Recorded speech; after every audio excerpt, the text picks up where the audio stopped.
with my friend Allison Nazarian, and she has this awesome book, Love Your Mess, and she's going to share with us 4 ways to love your mess. Yes, and let me just start by saying that I'm like a neat freak, so we teach what we have to learn. For me, I teach myself also how to love it because I'm trying to be a little less neat freaky and crazy and whatever I am. So yeah, I'll do that. The first thing, I guess, the first of the 4 would be that perfection is a myth. I mean, I think that a lot of us think we need to have a perfect home and a perfect office and perfect kids and perfect job performance, and we need to look perfect. And it's a really tall order, and it's tough / impossible. Yes. And so pull your hair out impossible. Yes, and it just takes a lot of energy that you could be using to create something new or do something else instead of trying to like fix something that's not really broken.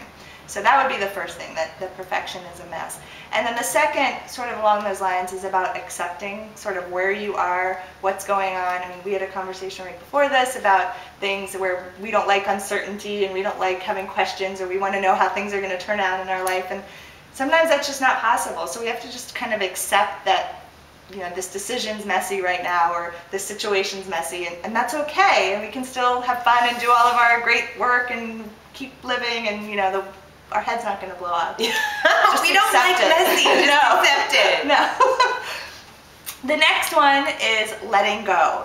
For me, this week, for instance, it's at this time every year I kind of go through all of my old files, and I clean out my office, and I go through all these things that, you know, you have places where you kind of just stuff stuff when you don't want to deal with it, and then eventually you have to like open that thing up and deal with it. So I realized that there's a lot of stuff, like physical stuff, that I've been hanging on to and I didn't think that I was. And it's really important that we sort of have those purgings on a regular basis, whether it's stuff in our heads or in our hearts or physical stuff, and just let it go. Like, you know, there's some ideas, for instance, I've had of teaching classes that I'm never going to teach those classes, and I need to stop holding on to those files that had like the little scraps of paper where I was talking about that idea, and just make space for the next thing. And sometimes it's hard because you're kind of saying that thing's never going to happen, but if you kind of look past that and think, well, these other great things are going to happen, then it's easier to let that go. And it's the same with, you know, people maybe in our lives that aren't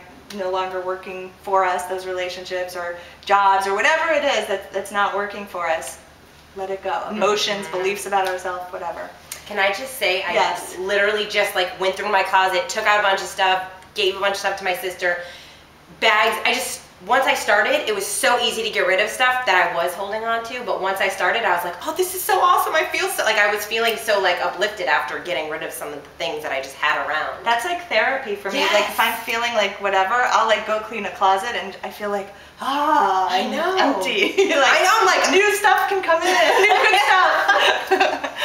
And then the last thing is I always tell people, do it anyway. Like, I'm the queen of like, oh, I'm not going to wear that till I lose 10 pounds, or I'm not going to go to that place till I have more money, or, you know, I'm not going to do this till my kids are older. And it's like, you know, who knows what life is going to bring. And there's certain things that are practical to put up, but there's certain things like do it anyway. You know, if you wanted to try this new thing in your job or your business, try it. Like, what's the worst that can happen?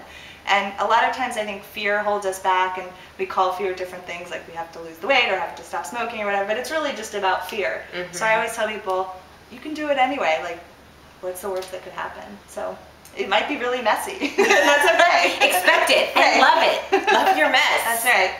So to pick up a copy of Love Your Mess, you can go to loveyourmess.com. loveyourmess.com.